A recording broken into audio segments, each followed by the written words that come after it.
പ്രിയപ്പെട്ട കുട്ടികളെ, നിങ്ങളുടെ ബയോളജി പാഠപുസ്തകത്തിൽ കുഞ്ഞറയ്ക്കുള്ളിലെ ജീവരഹസ്യങ്ങൾ എന്ന പാഠഭാഗത്തിൽ ഒരു വെബ്സൈറ്റ് അഡ്രസ്സ് കൊടുത്തിട്ടുണ്ട്.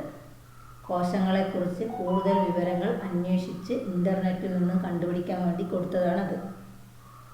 ആ വെബ്സൈറ്റ് അഡ്രസ്സിൽ നിന്ന് നമുക്ക് എങ്ങനെ വിവരങ്ങൾ സെർച്ച് ചെയ്യാമെന്ന് നോക്കാം. അപ്പോൾ നിങ്ങളോട് പറഞ്ഞിട്ടുണ്ട്, നമുക്ക് വിവരങ്ങൾ തിരഞ്ഞ് കണ്ടുപിടിക്കാൻ വേണ്ടി ഒരു വെബ് ബ്രൗസറുകൾ വേണമെന്ന് പറഞ്ഞിട്ടുണ്ട്. ബ്രൗസറുകൾ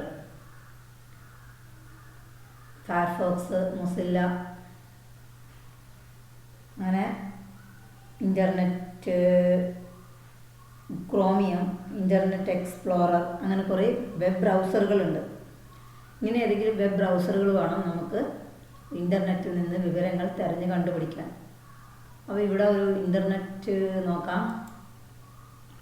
ഇൻ്റർനെറ്റിൽ ഇവിടെ കണ്ട കുറേ ബ്രൗസറുകൾ: ക്രോമിയം വെബ് ബ്രൗസർ, ഫയൽസില്ല, Firefox web browser, KDE connect, അതല്ല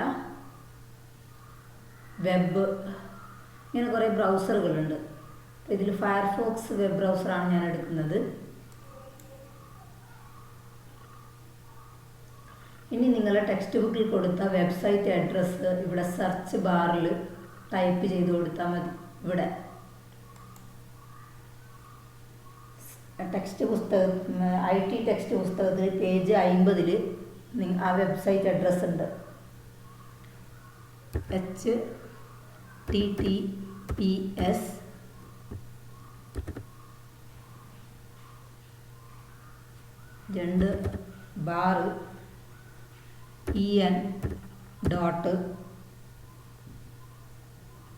wikipedia.org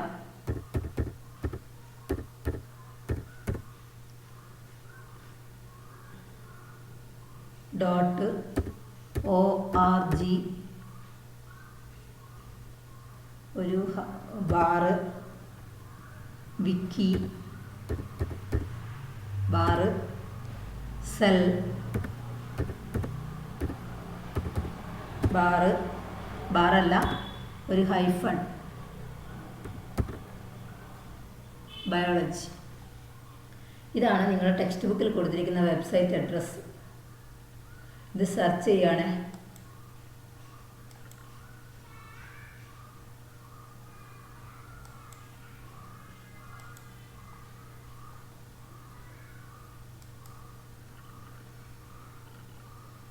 ഇപ്പം നമ്മളൊരു വിക്കിപീഡിയയുടെ പേജിലെത്തി. ഇതിൽ സെല്ലിനെ കുറിച്ച് ഒരുപാട് വിവരങ്ങളുണ്ട്. ഈ വിവരങ്ങൾ വായിച്ചിട്ട് നിങ്ങൾക്ക് ആവശ്യമുള്ള അധിക വിവരങ്ങൾ തിരഞ്ഞെടുക്കാനാണ് നിങ്ങളെ ബയോളജി പുസ്തകത്തിൽ പറഞ്ഞിരിക്കുന്നത്. ഇതിപ്പോൾ എല്ലാം ഇംഗ്ലീഷിലാണ് എഴുതിയിരിക്കുന്നത്. ഇതിൽ മലയാളത്തിൽ വിക്കിപീഡിയ എന്ന് പറയുന്നത് ഒരുപാട് ഭാഷകളിലുണ്ട്. ഇവിടെ ഇടത് ഭാഗത്ത് ലാംഗ്വേജസ് കണ്ടോ? ഇവിടെ മലയാളം സെലക്ട് ചെയ്താൽ ഈ വിവരങ്ങളൊക്കെ മലയാളത്തിൽ കിട്ടും. 20 ഇന്ത്യൻ ഭാഷകളിൽ വിക്കിപീഡിയ ഉണ്ട്. അപ്പോൾ കോശങ്ങളെക്കുറിച്ച് ഒരുപാട് വിവരങ്ങൾ ഇതിനകത്തുണ്ട്. നിങ്ങൾക്ക് ആവശ്യമുള്ള വിവരം ഇതിനകത്തുനിന്ന് തിരഞ്ഞെടുത്ത് നോട്ട് പുസ്തകത്തിൽ കുറിച്ച് വെക്കാം. ഇത് വിക്കിപീഡിയയുടെ പേജാണ് നമ്മളിപ്പോൾ ഈ അഡ്രസ്സ് വഴി സെലക്ട് ചെയ്തത്. എന്താണ് വിക്കിപീഡിയ? ഒരു സർവ്വവിജ്ഞാന കോശം എന്ന് നിങ്ങൾ കേട്ടിട്ടുണ്ടോ? വലിയ അട്ടി പുസ്തകമായിരിക്കും. അതിനകത്ത് ഏകദേശം മുഴുവനായും വിവരങ്ങളെന്ന് പറയാൻ പറ്റില്ലെങ്കിലും ഒരുപാട് വിവരങ്ങൾ ഉൾക്കൊള്ളിച്ചിരിക്കുന്ന പുസ്തകത്തിനെയാണ് സർവ്വവിജ്ഞാന കോശം എന്ന് പറയുക. അതിൻ്റെ പേരിൽ തന്നെയുണ്ട് സർവ്വവിജ്ഞാനങ്ങളും അടങ്ങിയിരിക്കുന്ന പുസ്തകം, അല്ലേ? അങ്ങനെ ഒരു പുസ്തകത്തിൽ മുഴുവൻ വിജ്ഞാനങ്ങളും അടക്കാൻ കഴിയില്ല, എങ്കിലും ഭൂരിഭാഗം വിവരങ്ങൾ. അപ്പം അതുപോലെ ഇതൊരു സർവ്വവിജ്ഞാന കോശമാണ്, പക്ഷെ ഓൺലൈൻ സർവ്വവിജ്ഞാന കോശമാണ്. സർവ്വവിജ്ഞാന കോശത്തിൻ്റെ ഇംഗ്ലീഷിൽ പറയുന്ന പേരാണ് എൻസൈക്ലോപീഡിയ. വിക്കി എന്ന് പറയുന്ന ആശയം സ്വതന്ത്രവും സൗജന്യവുമായ ഒരു ആശയം എന്ന നിലക്കാണ് വിക്കി എന്ന് ഉപയോഗിക്കുന്നത്. ഇത് സ്വതന്ത്രമാണ്, സൗജന്യമാണ്. ഇതിൽ ആർക്ക് വേണമെങ്കിലും ലേഖനങ്ങൾ എഴുതാം, എഴുതിയ ലേഖനങ്ങളെ തിരുത്താം. ഇതിനെ ഉപയോഗിക്കാൻ ഒരാൾ എഴുതിയ ലേഖനത്തിന് ഇതിന് പൈസ കൊടുക്കേണ്ടതില്ല. അങ്ങനെ ഒരു ആശയം ആദ്യമായി മുന്നോട്ട് വെച്ചത് വാർഡ് കണ്ണിങ്ഹാം എന്ന അമേരിക്കക്കാരനാണ്. വിക്കി എന്ന് പറയുന്ന ആശയത്തിന് തുടക്കമിട്ടത്. വിക്കി എന്ന് പറഞ്ഞാൽ എന്താ അർത്ഥം? സ്വതന്ത്രമാണ്, സൗജന്യമാണ്. എൻസൈക്ലോപീഡിയ എന്ന് പറഞ്ഞാൽ സർവ്വവിജ്ഞാന കോശമാണ്. അപ്പോൾ വിക്കിയും എൻസൈക്ലോപീഡിയയും ചേർത്തിട്ടാണ് ഇതിന് പേരിട്ടത് വിക്കിപീഡിയ എന്ന് പറയുന്ന പേര്. ഇനി വിക്കിപീഡിയ ഈ പദ്ധതിക്ക് തുടക്കം കുറിച്ചത്, ആശയം മുന്നോട്ട് വെച്ചത് വാർഡ് കണ്ണിങ്ഹാം ആണെങ്കിലും ഇതിൻ്റെ പദ്ധതിക്ക് തുടക്കം കുറിച്ച രണ്ട് ശാസ്ത്രജ്ഞന്മാർ, രണ്ട് ആൾക്കാർ ജിമ്മി വെയിൽസും ലാറി സാങ്ങറുമാണ്. ഇവർ 3 പേരുടെയും ചിത്രം നിങ്ങളുടെ ടെക്സ്റ്റ് ബുക്കിലുണ്ട്. ആ ടെക്സ്റ്റ് ബുക്ക് വായിച്ച് വിവരങ്ങൾ മനസ്സിലാക്കുക. അപ്പോൾ ഈ വിവരങ്ങൾ നമുക്കിങ്ങനെ വിക്കിപീഡിയയിൽ വഴി ശേഖരിക്കാം. ധാരാളം ആൾക്കാർ ഈ വിവരങ്ങളൊക്കെ ശേഖരിച്ച് വെച്ചിരിക്കുന്ന ഒരുപാട് ആൾക്കാർ എഴുതിയ ലേഖനങ്ങളിൽ നിന്നാണ്. അവരൊക്കെ സൗജന്യമായിട്ടാണ് ഇത് ചെയ്യുന്നത്, ഒരു പ്രതിഫലവും പറ്റാതെ. എല്ലാവർക്കും എല്ലാ വിവരങ്ങളും കിട്ടണം എന്നുള്ള ഉദ്ദേശം മാത്രമേ അവർക്കുള്ളൂ. വെറുതെ ഫ്രീ ആയി ജോലി ചെയ്യുകയാണ് എന്നർത്ഥം. അപ്പോൾ നമുക്കിങ്ങനെ വിവരങ്ങൾ ശേഖരിക്കാം. ഇനി നമ്മളിപ്പോൾ അഡ്രസ്സ് ടൈപ്പ് ചെയ്തിട്ടാണ് ഈ പേജിലേക്ക് കയറിയത്. വെബ്സൈറ്റ് അഡ്രസ്സ് ടൈപ്പ് ചെയ്തിട്ടാണ് കയറിയത്. ഇനി ചില വിവരങ്ങൾ അറിയണം. നിങ്ങൾക്ക് കോശങ്ങളെക്കുറിച്ച് കുറച്ച് കാര്യങ്ങൾ അറിയണം, പക്ഷേ വെബ്സൈറ്റ് അഡ്രസ്സ് ഒന്നും അറിയില്ല എങ്കിലും നമുക്ക് ഇൻ്റർനെറ്റിൽ സെർച്ച് ചെയ്യാൻ സൗകര്യമുണ്ട്. അതിന് അഡ്രസ്സ് അറിയില്ലെങ്കിൽ നമ്മൾ വെബ് ബ്രൗസർ തുറക്കുന്നു, അഡ്രസ്സ് അറിയില്ല, അങ്ങനെയെങ്കിൽ നമുക്ക് വേണ്ടുന്ന കാര്യങ്ങൾ സെർച്ച് ചെയ്ത് കൊണ്ടുവരാനുള്ള സെർച്ച് എഞ്ചിനുകളുണ്ട്. അതിൽ ഒരു സെർച്ച് എഞ്ചിനാണ് ഗൂഗിള്, വേറൊന്ന് യാഹൂ, അങ്ങനെ കുറേ സെർച്ച് എഞ്ചിനുകളുണ്ട്.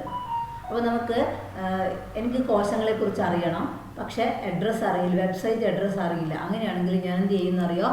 ഞാൻ ഗൂഗിളിലേക്ക് പ്രവേശിക്കുകയാണ്. ഗൂഗിൾ എന്ന സെർച്ച് എഞ്ചിൻ ഉപയോഗിക്കുകയാണ്. www.google.com. ഇനി വെറുതെ ഗൂഗിൾ എന്നടിച്ചാലും കിട്ടും. അപ്പോൾ നമ്മളിത് ഗൂഗിൾ സെർച്ച് എഞ്ചിൻ ഉപയോഗിക്കുകയാണ്. ഇതാണ് ഗൂഗിൾ. ഇനി ഗൂഗിളിൽ എന്താണ് സെർച്ച് ചെയ്യേണ്ടത്? സെല്ലിനെ കുറിച്ചാണ് എനിക്ക് സെർച്ച് ചെയ്യേണ്ടത്. സെൽ ടൈപ്പ് ചെയ്യുകയാണേ. സെല്ല് ടൈപ്പ് ചെയ്തു. ഇപ്പോൾ സെല്ലിനെ കൊണ്ട് കുറേ കാര്യങ്ങൾ വന്നിട്ടുണ്ട്. നമുക്ക് എന്താണ് വേണ്ടത്? സെല്ലിനെ കുറിച്ചുള്ള വിവരങ്ങളാണ് വേണ്ടത്. സെല്ലിനെ കുറിച്ചുള്ള പേജ് വന്നു. ഇപ്പോൾ നമുക്ക് അഡ്രസ്സൊന്നും അറിയില്ല, പക്ഷേ ആ അഡ്രസ്സിലേക്ക് എത്തി. എങ്ങനെ? നമ്മളെ അതിന് സെർച്ച് ചെയ്യാൻ സഹായിച്ചത് ഗൂഗിൾ എന്ന് പറയുന്ന സെർച്ച് എഞ്ചിനാണ്. അപ്പോൾ ഇവിടെ സെല്ലിനെ കുറിച്ചിട്ട് ഒരുപാട് കാര്യങ്ങളുണ്ട്. ഇങ്ങനെ താഴോട്ട് പോകുമ്പോൾ നിങ്ങൾക്ക് ഒരുപാട് വായിക്കാം. ഇനി നമുക്ക് ചിത്രങ്ങളാണ് വേണ്ടതെന്ന് വിചാരിച്ചു സെല്ലിനെ കുറിച്ചിട്ടുള്ള. അപ്പോൾ ഇവിടെ ഇമേജസ് എന്ന് കാണുന്നുണ്ടല്ലോ, ഇമേജസ് ക്ലിക്ക് ചെയ്താൽ സെല്ലിനെ കുറിച്ചിട്ടുള്ള ഒരുപാട് ചിത്രങ്ങൾ വരും.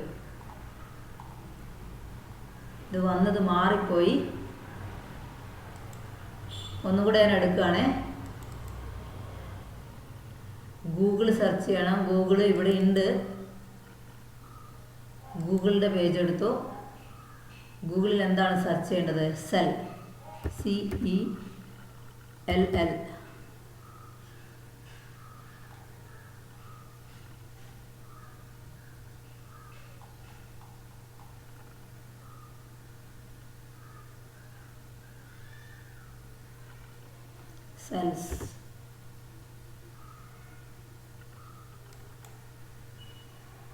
സെൽസ് വന്നിട്ടുണ്ട്. അപ്പോൾ ഇവിടെ സെല്ലിനെ കുറിച്ചിട്ടുള്ള ഒരുപാട് വിവരങ്ങളുണ്ട്. പിന്നെ ചിത്രം വേണ്ടെങ്കിൽ ഇമേജസ് ക്ലിക്ക് ചെയ്യാം. അപ്പോൾ സെല്ലിനെ കുറിച്ചിട്ടുള്ള ചിത്രങ്ങൾ കിട്ടും. ഇനി സെല്ലിനെ കുറിച്ച് ഒരുപാട് ബുക്കുകളുണ്ട്. ആ ബുക്കുകൾ ഏതാണെന്ന് അറിയാൻ വേണ്ടി ഇത് ബുക്സ് ക്ലിക്ക് ചെയ്യുക. അപ്പോൾ സെൽസിനെ കുറിച്ചിട്ടുള്ള പുസ്തകങ്ങൾ കണ്ടോ. ഇനി നമുക്ക് ബുക്കുകളെ പറ്റി അന്വേഷിക്കാം. ഇനി സെൽസ്,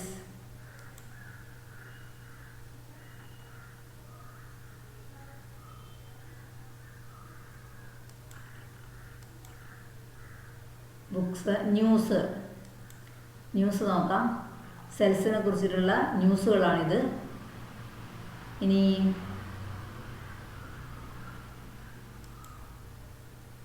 വീഡിയോസ് കാണാൻ വേണ്ടി, സെൽസിനെ കുറിച്ചിട്ടുള്ള വീഡിയോസ് കാണാൻ ഇവിടെ വീഡിയോസ് ക്ലിക്ക് ചെയ്യാം. സെല്ലിനെ കുറിച്ചിട്ടുള്ള ഒരുപാട് വീഡിയോസ് ഇവിടെയുണ്ട്. അപ്പോൾ ഇങ്ങനെ നമുക്ക് സെർച്ച് എഞ്ചിനുകൾ ഉപയോഗിച്ച് നമുക്ക് സെർച്ച് ചെയ്യാം.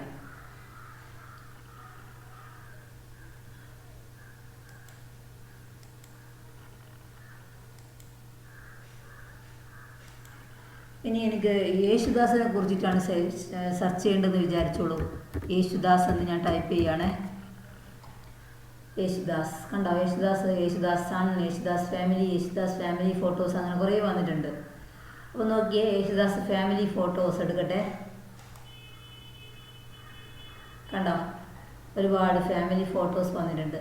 ഇങ്ങനെ നമുക്ക് എന്ത് വിവരങ്ങളും നെറ്റിൽ പോയി സെർച്ച് ചെയ്ത് കണ്ടുപിടിക്കാം. അതിന് നമ്മളെ സഹായിക്കുന്ന സെർച്ച് എഞ്ചിനുകളാണ്. അപ്പോൾ ഇന്ന് ഇത്രയും കാര്യങ്ങളാണ് പറയാനുള്ളത്. ഇപ്പോൾ ഈ വീഡിയോയിൽ ഇത്രയും കാര്യങ്ങളാണ് പറയാനുള്ളത്. നിങ്ങൾ കമ്പ്യൂട്ടറുകളിൽ ചെയ്ത് പരിശീലിച്ച് നോക്കുക.